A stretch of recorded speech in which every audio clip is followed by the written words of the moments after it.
बालमित्रांनो, आजच्या आपल्या गोष्टीचं नाव आहे गुरु दक्षिणा.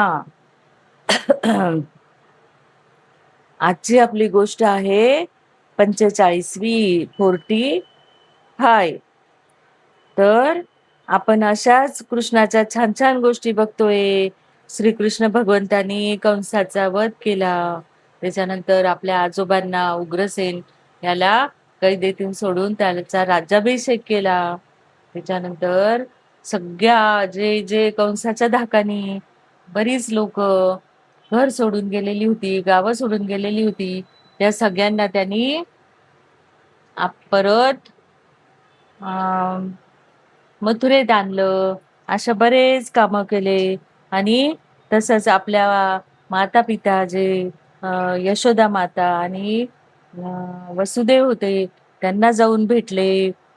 त्यांची देवकी यांच्यासमोर प्रगट झाले आणि मोठ्या आदराने त्यांना संबोधित करत म्हणाले, प्रियतात, प्रिय माता, तुम्ही सदैव आमच्या संरक्षणाची चिंता करीत आला आहात, परंतु तुमची लहान बालके म्हणून तुमची वाढणारी मुले म्हणून आणि किशोर वयात पदार्पण करणारी म्हणून आपल्याकडून तुम्हाला कोणतेही सुख मिळाले नाही. कारण आपल्या सगळ्यांना माहिती आहे की कृष्णाचा जन्म झाला, पण कंसाच्या भीतीमुळे, धाकामुळे कृष्णाला काय करावं लागलं, लगेच गोकुळात न्यावं लागलं. नंद बाबा आणि यशोदाच्या घरी तिथली मुलगी इकडं आली. पण असं असं त्याचं जीवन होतं. आणि मग बघा, ते कृष्ण भगवंत परब्रह्म पुरुषोत्तम असून मनुष्य रूपात आलेले. आणि त्यांना असं वाटलं की बालपण आपण दुसऱ्या आई वडिलांच्या हाताखाली केलं, पण यांना ते बालपणातलं सुख नाही प्राप्त झालं, म्हणून त्यांना खूप वाईट वाटत होतं.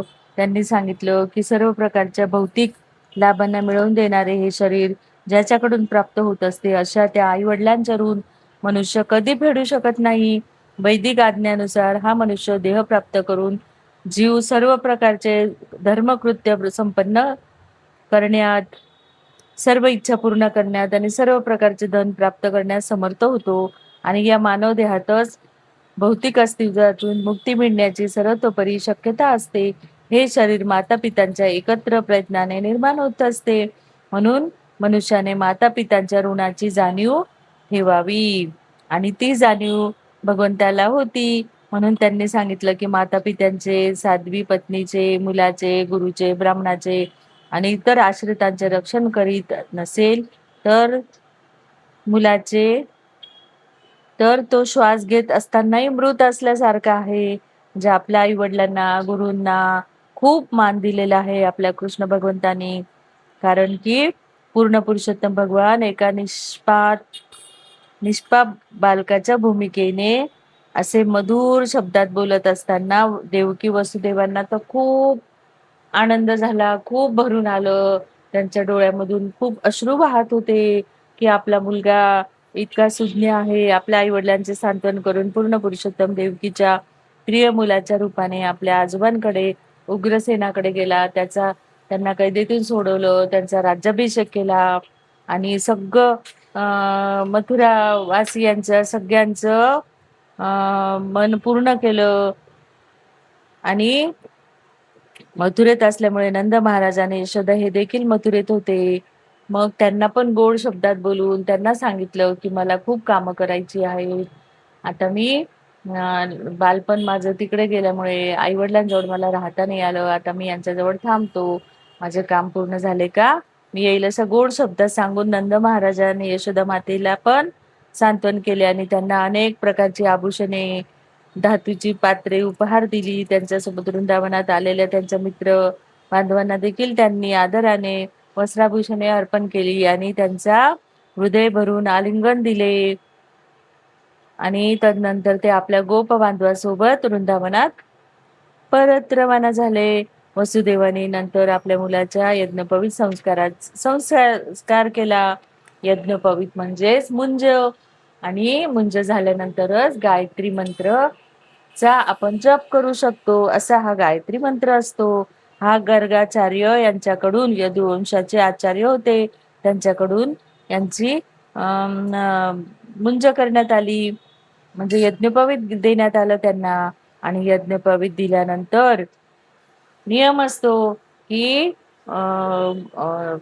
त्या बालकांनी गुरुच्या आश्रमात जायचं, तिथे विद्या संपादन करायची. पण आता हे भगवंत तर पूर्ण पुरुषोत्तम अवतार होते, विष्णूचाच अवतार होते, पण तरी ते मनुष्य रूप घेऊन आले होते. म्हणून त्यांनी काय केलं की श्रीकृष्ण आणि बलराम क्षत्रिय असल्यामुळे त्यांना विशेषतः युद्धशास्त्र, नीतिशास्त्र, राजनीती याचे प्रशिक्षण देण्यात आले. शांतता कशी राखावी, युद्ध कसे करावे, समस्यांची सोडवणूक कशी करावी, वाटण कसे करावे, राज्य कसे चालवावे आणि आश्रय कसा द्यावा, अशा सर्व ज्ञानशाखांचा राजनीतीत समावेश होतो. आणि श्रीकृष्ण बलराम असे सर्वच गोष्टींचे सखोल ज्ञान देण्यात आले. हे कुठे गेले मग माहितीये का तुम्हाला? सांदीपनी ऋषींच्या आश्रमामध्ये. सांदीपनी ऋषींच्या आश्रमामध्ये गेल्यानंतर त्यांनी 64 दिवस आणि 64 रात्रीच्या काळात हे मानव समाजात आवश्यक असणाऱ्या सर्व कला शास्त्रे शिकले. ते दिवसा गुरुकडून विषयाकडे धडे घेत आणि रात्रीपर्यंत ते त्या शाखेत निपुण होत. इतके हुशार, तज्ञ, कारण भगवंताचाच अवतार होता, त्यांना तर सगळं जाणीव होती. पण ऋषींच्या आश्रमात त्यांना मनुष्य जन्माला आले म्हणून ज्ञान घ्यायला त्यांना राहायचं होतं. आणि सांदीपनी ऋषींना पण खूप आनंद झाला होता, कारण पूर्ण पुरुषोत्तम भगवंत त्यांच्या घरी म्हणजे ज्याची आपण भक्ती करतो, ज्याचं आपण मेडिटेशन मध्ये ज्याला आपण चिंतन करतो, तो पूर्ण अवतार, पूर्ण भगवंत म्हणजे सांदीपनी ऋषींच्या आश्रमात येणार होते साक्षात. आणि म्हणून सांदीपनी ऋषी पण खूप उत्सुक होते अशा बालकांसोबत वेळ घालवण्याला, त्यांना ज्ञान देण्याला. आणि मग ते श्रीकृष्ण आणि बलराम हे खूप सांदीपनी मुनीकडून त्यांच्या आश्रमात राहून त्यांनी सगळं 2 महिन्यामध्ये संपूर्ण विद्या शिकली. म्हणजे सगळीच ज्ञान त्यांनी दिलं. हिऱ्यासारख्या मौल्यवान खड्यांना पैलू पाडणे, असं कितीतरी पुष्पक विमानाने भारतात राम आले होते, तर ते फुलांचे कसं बनवायचं, काय बनवायचं, संपूर्ण ज्ञान. आणि मग ज्ञान मिळवल्यानंतर सांदीपनी ऋषींना त्यांना गुरुदक्षिणा द्यायची होती. म्हणून त्यांनी सांगितलं की आता तुम्हाला काय गुरुदक्षिणा देऊ. तेव्हा सांदीपनी ऋषींनी सांगितलं की सामान्य बालकाकडून होणार नाही, असं एक त्यांचं दुःख होतं. त्यांचा जो मुलगा होता त्या पांचजन्य शंखा या असुराने त्याला समुद्रात बुडवलं होतं. आणि मग त्याला गुरूंनी सांगितलं की माझ्या पुत्राला मला परत मिळवून दे. आणि मग हे गुरूंची आज्ञा पाळण्यासाठी मग बलराम आणि श्रीकृष्ण हे कुठे गेले, समुद्र तटावर गेले. आणि समुद्र तटावर प्रभात क्षेत्री जाऊन त्यांनी त्या समुद्राला आव्हान केलं की माझ्या गुरुचा पुत्र परत दे. तेव्हा समुद्र देवतेने त्यांना दर्शन दिलं आणि दर्शन देऊन त्यांना सांगितलं की प्रभू, पांचजन्य शंख हा तळात राहतो. आणि त्यांनीच गुरुला त्या पुत्राला गिळलं असेल, तर मग कृष्णाने लगेच समुद्राच्या तळात जाऊन त्या पांचजन्याचा वध केला. आणि बघितलं तर त्याच्या उदरात नव्हतं. मग परत ते बाहेर आले आणि मग त्यांना सगळं माहिती होतं आता हा कुठे मिळेल, तर हा आता यमलोकात गेलेला आहे. मग यमलोकात त्यांनी यमराजाला आव्हान केलं आणि त्याला सांगितलं की मला गुरुदक्षिणा द्यायची आहे, तर माझा जो संदीपनी ऋषी आहे त्यांच्या पुत्राला तू परत कर. आणि मग त्या यमराजानी, त्यांना माहिती होतं की हे पूर्ण पुरुषोत्तम अवतार भगवंत आहे आणि यांना मी कसं नाही म्हणू. आणि म्हणून मग त्यांनी काय केलं, शंख बरोबर घेतला आणि ते प्रभाक्षेत्री समुद्र किनाऱ्यावर आपल्या रथाकडे परत आले. तेथून त्यांनी यमराजाच्या संयमनी पुरीकडे गमन केले. हलायुध म्हणून ओळखल्या जाणाऱ्या आपल्या अग्रजाबरोबर बलरामाबरोबर श्रीकृष्ण संयमनी पुरीच्या परिसरात आले आणि त्यांनी आपला शंख वाजविला. शंखध्वनी श्रवण करताच यमराज श्रीकृष्णाला सामोरे गेले. त्यांनी श्रीकृष्ण बलरामांना सादर प्रणाम करून त्यांचे स्वागत केले. ते कोण होते याची यमराजांना जाणीव होती. त्यांनी तात्काळ त्यांची नम्रतेने सेवा केली. श्रीकृष्ण एका सामान्य मानवाप्रमाणे भूलोकात अवतीर्ण झाले होते, परंतु श्रीकृष्ण आणि बलराम हे प्रत्येक प्राणी मात्राच्या हृदयात निवास करणारे परमात्मा आहेत. स्वयं विष्णू असणारे ते सामान्य मानवाच्या मुलाची भूमिका करीत होते. यमराजाचे आदरातिथ्य स्वीकारल्यानंतर श्रीकृष्णाने त्याच्याकडे पुत्राची मागणी केली. आणि मग यमराजांनी सांदीपनी मुलींच्या पुत्राला ताबडतोब पूर्ण पुरुषोत्तम भगवंताच्या स्वाधीन केले आणि श्रीकृष्ण बलरामाने त्याला आणून आपल्या गुरुकडे सुपूर्द केले. आणि श्रीकृष्ण बलरामाने त्यांना मागण्याची इच्छा असल्यास सांगण्याची विनंती केली.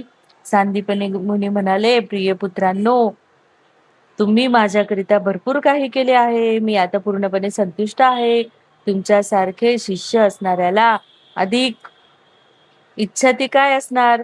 प्रिय बाळांनो, तुम्ही आता घरी जावे. अशी तुमची यशस्वी कर्तव्ये सर्व जगभर विख्यात होतील. तुम्ही अखिल अखिल आशीर्वादाच्या पलीकडे आहात.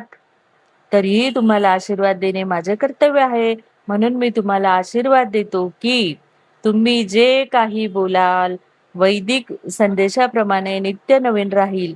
तुमच्या शिकवणुकीचा केवळ याच विश्वात आणि याच युगात आदर होईल असेच नाही, तर सर्व ठिकाणी आणि सर्व युगातून त्याचा आदर होईल. त्या सदैव नवनवीन होत जातील आणि त्यांचे महत्वही वाढत जाईल. सांदीपनीच्या आशीर्वादामुळे भगवान श्रीकृष्णांनी सांगितलेली भगवद्गीता सदैव अधिकाधिक नवीन आहे आणि ती याच विश्वात विख्यात आहे असेच नव्हे, तर ती दुसऱ्या ग्रह लोकावर आणि दुसऱ्या ब्रह्मांडातूनही विख्यात आहे. आपल्या गुरुची आज्ञा घेऊन श्रीकृष्ण आणि बलराम रथातून मथुरा नगरीत परतले. त्यांनी मेघ गर्जनेसारखा आवाज करीत वायू वेगाने प्रवास केला. मथुरावासी दीर्घ काळापासून श्रीकृष्ण बलरामाच्या दर्शनासाठी वंचित होते.